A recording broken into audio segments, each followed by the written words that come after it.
Hello everyone, welcome to my channel scarcity world. My name is Dharmendra Sadani and आज इस video में हम बात करेंगे सरकारी बजट की, दैट मीन्स गवर्नमेंट बजट।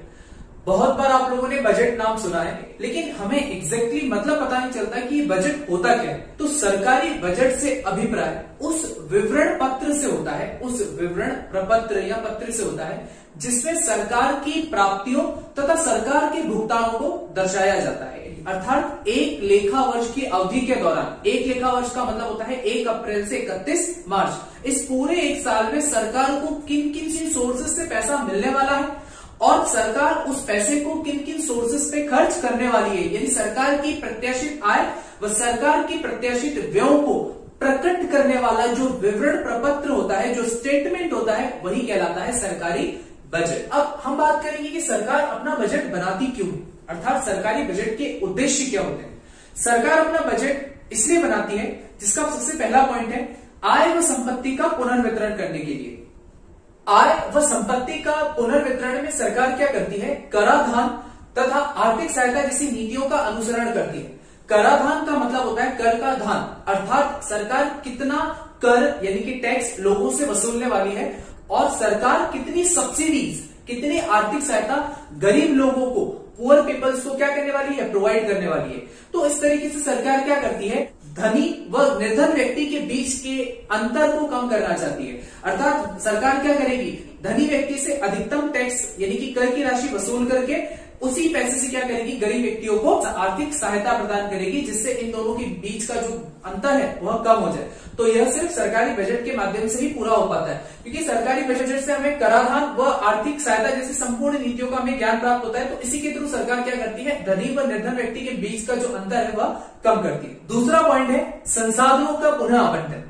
सरकारी बजट के माध्यम से हमें यह पता चल पाता है कि सरकार के पास कितना बजट है और सरकार के पास जो बजट है, सरकार के पास जो संसाधन है, उन संसाधनों का किस प्रकार से वितरण करना है। अर्थात उस संसाधनों को धनी व्यक्तियों को वितरित करना है या निर्धन व्यक्तियों को वितरित करना है। ठीक है, यदि सरकार धनी व्यक्तियों को अगर वह संसाधन वितरण करती है, ठीक है, तो इससे क्या होगा, उन धनी व्यक्तियों को उत्पादन बढ़ेगा, जिससे उनकी लाभ की मात्रा बढ़ेगी। परंतु सरकार को साथ ही साथ यह भी देखना है कि धनी व्यक्तियों के लाभ बढ़ने के साथ साथ वह निर्धन व्यक्तियों का कल्याण भी कर सके।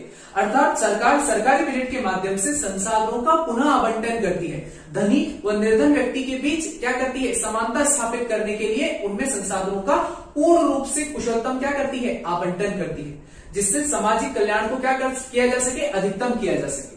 ठीक है, तीसरा पॉइंट है आर्थिक स्थिरता। देखो, हम सबको पता है कि किसी भी अर्थव्यवस्था में व्यापारिक चक्रों का आना स्वाभाविक है।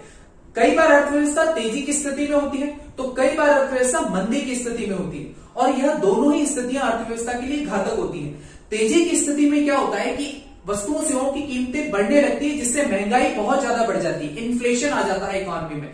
और मंदी की स्थिति में क्या होता है कि कीमतों में तो गिरावट होती है, परंतु लोग बेरोजगार होना शुरू हो जाते हैं, क्योंकि मंदी की स्थिति में उत्पादन बहुत ही कम होता है और उत्पादन के स्तर में कमी आने की वजह से रोजगार के स्तर में भी कमी आती है। अर्थात तेजी और मंदी दोनों ही स्थितियां अर्थव्यवस्था के लिए घातक होती हैं। इसलिए सरकार क्या करती है, अपने बजट के माध्यम से आर्थिक स्थिरता बनाए रखने का प्रयास करती है, ना तो तेजी और ना ही मंदी की स्थितियां आने देती है। ठीक है, तो यह सरकारी बजट का तीसरा मुख्य उद्देश्य है। सरकारी बजट का चौथा मुख्य उद्देश्य है सरकारी उद्यमों का प्रबंध। देखिए, हमारे आसपास जितने भी उद्योग हैं, जितने भी इंडस्ट्रीज हैं, उनमें दो प्रकार की इंडस्ट्रीज हैं।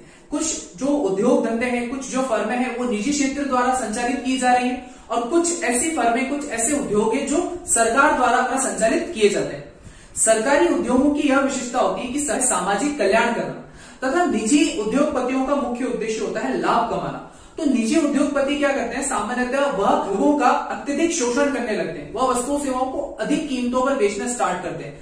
परंतु जो सार्वजनिक उद्योग होते हैं, जिन पर सरकार का नियंत्रण होता है, जिन्हें सरकार द्वारा संचालित किया जाता है, उनका मुख्य उद्देश्य होता है सामाजिक कल्याण करना, यानी कम से कम कीमतों पर अच्छी से अच्छी वस्तुएं क्या करना, प्रदान करना। तो सरकार क्या करती है, सरकारी बजट के माध्यम से इन्हीं सार्वजनिक उद्योगों का क्या करती है, इन्हीं सार्वजनिक उद्योगों का प्रबंध करती है, इनमें वृद्धि करती है। ठीक है, तो सरकारी बजट का अंतिम मुख्य उद्देश्य है सार्वजनिक वस्तुओं को प्रदान करना। हमारे आसपास ऐसी कई सारी वस्तुएं होती हैं जिन पर सरकार का स्वामित्व होता है, और ऐसी वस्तुएं जिनको सरकार द्वारा संचालित किया जाता है वे सार्वजनिक वस्तुएं कहलाती है, जैसे कि ट्रेन, रोडवेज, बसेस, ठीक है, जिनको सरकार के द्वारा संचालित किया जाता है, जिनको सरकार के द्वारा नियंत्रित किया जाता है। और सरकार क्या करती है, इन्हीं वस्तुओं के माध्यम से ग्राहकों को अधिक से अधिक सेवाएं प्रदान करने की कोशिश करती है। तो सरकार सरकारी बजट के माध्यम से इन्हीं सार्वजनिक वस्तुओं का प्रबंध करती है। सो आई होप आज का वीडियो आपको समझ में आया होगा। अगर इस वीडियो से रिलेटेड कोई भी डाउट है तो आप मुझे कमेंट कर सकते हैं, और अगर आपको ये वीडियो अच्छी लगी हो तो प्लीज इसे शेयर करें, लाइक करें और मेरे चैनल को सब्सक्राइब करें। Thank you guys, thank you so much.